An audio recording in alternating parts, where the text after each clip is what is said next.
তো হ্যালো বন্ধুরা, আমি ফের একটা ভিডিও নিয়ে চলে এলাম। এই যে আমাদের এই গাছে এই সাপটা 3 দিন ধরে আছে। এই সাপটার নাম হচ্ছে লাউডগা সাপ।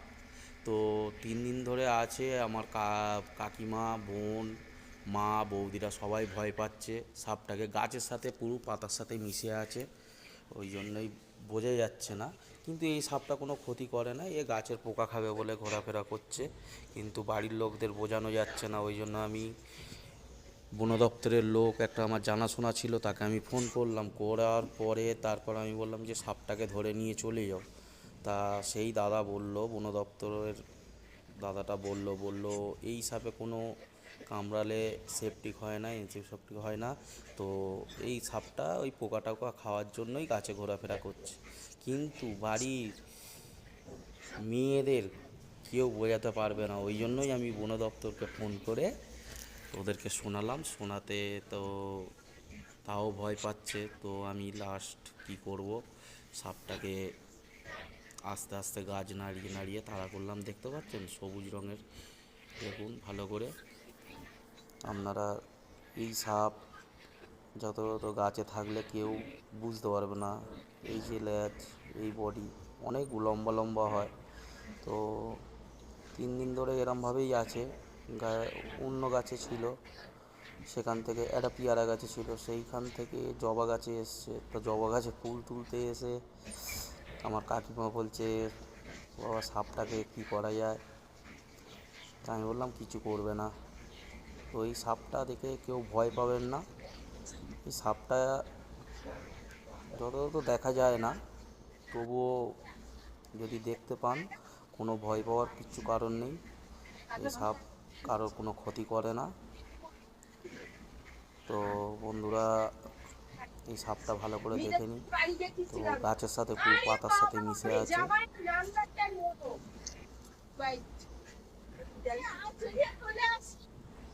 তো আমি বলেছিলাম বন দপ্তরের লোককে, সে আসেনি। আমাকে বললো ভাই কোনো অসুবিধা নেই, তুমি আস্তে আস্তে ওকে করো, ও চলে যাবে, অন্য গাছে চলে যাবে। তো আমি তারই সেই দাদার কথা শুনে আমি আস্তে আস্তে গাছটাকে নাড়া দিচ্ছিলাম।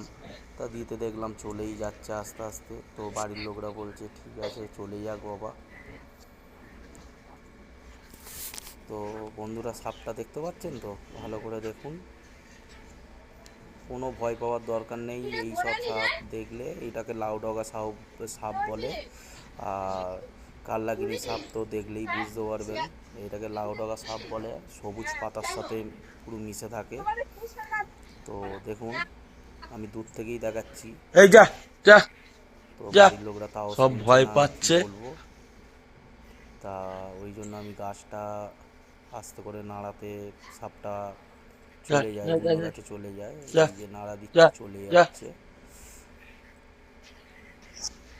যা যা তো এতে ভয় পাওয়ার কোনো কারণ নেই, এই চলে যাচ্ছে যা যা দেখুন। যা যা যা যা যা সাপ যা যা কোনোদিন যা কারোর যা ক্ষতি করে না যা চলি বন্ধুরা। যা সে ভয়ে যা যা আতঙ্কে যা দাঁত ফুটিয়ে দেয়, ভয়ে যা আতঙ্কে যা দেয়। যা যা যা সেইটা যা নিয়ে সেটা যা মা সাপেরও কোনো দোষ নেই। যা যা যে কোনো মানুষও তো যা যা যা যা যা যা কিছু হলে ভয় যা, পেয়ে যায়। সবাই ভয় তো পাচ্ছে। সাপও সেরকমই। তা সাপ দেখে ভয় পাওয়ার কোনো দরকার নেই। যা চলে যা চলে যা তো এই আঁশফল গাছে উঠে গেল সাপটা। তা উঠে যাওয়ার পর যা আপনাদের আর ভিডিওটা অত ভালো করে দেখাতে পারবো না। সেই যা যা যা সাপটা যা যা যা চলে যা যাচ্ছে। তো বন্ধুরা, এই সাপগুলো 4-4.5 ফুটের বেশি বড় হয়, অনেক যা বড়। তো আমি কাছ থেকেই আপনাদের ভিডিও করে দেখালাম। আর এই সব নিয়ে এত ভয় পাওয়ার যা কোনো যা কারণ যা যা নেই। যা কেন এই সাপে যা যা যা যা যা যা চলে যা যা। যদিও ভয় পেয়ে কামড়ে দেয়, হ্যাঁ ক্ষতি হবে না। যা আপনারা চলে যা। শুধু টেনশন নেবেন না। যে কোনো সবাই সাপ ভয় পাচ্ছে, কামড়ালে সেই সেই আপনারা টেনশন নেবেন না। হসপিটাল আছে, হসপিটালে যাবেন, তার চিকিৎসা অবশ্যই হবে। তো বন্ধুরা, ভিডিওটা ভালো লাগলে যা যা অবশ্যই যা কমেন্ট যা করবেন, যা চলে যা, শেয়ার করবেন। সব ভয় পাচ্ছে। যা তো গাছের পাতার সাথে মিশে থাকা সাপ আপনারা দেখলেন। এই সাপটার নাম হচ্ছে লাউডগা সাপ। যা যা যা তো কেমন লাগলো ভিডিওটা অবশ্যই কমেন্ট করে জানাবেন বন্ধুরা। চলে গেছে ওই যে ওপরে চলে গেছে। থ্যাংক ইউ, নমস্কার।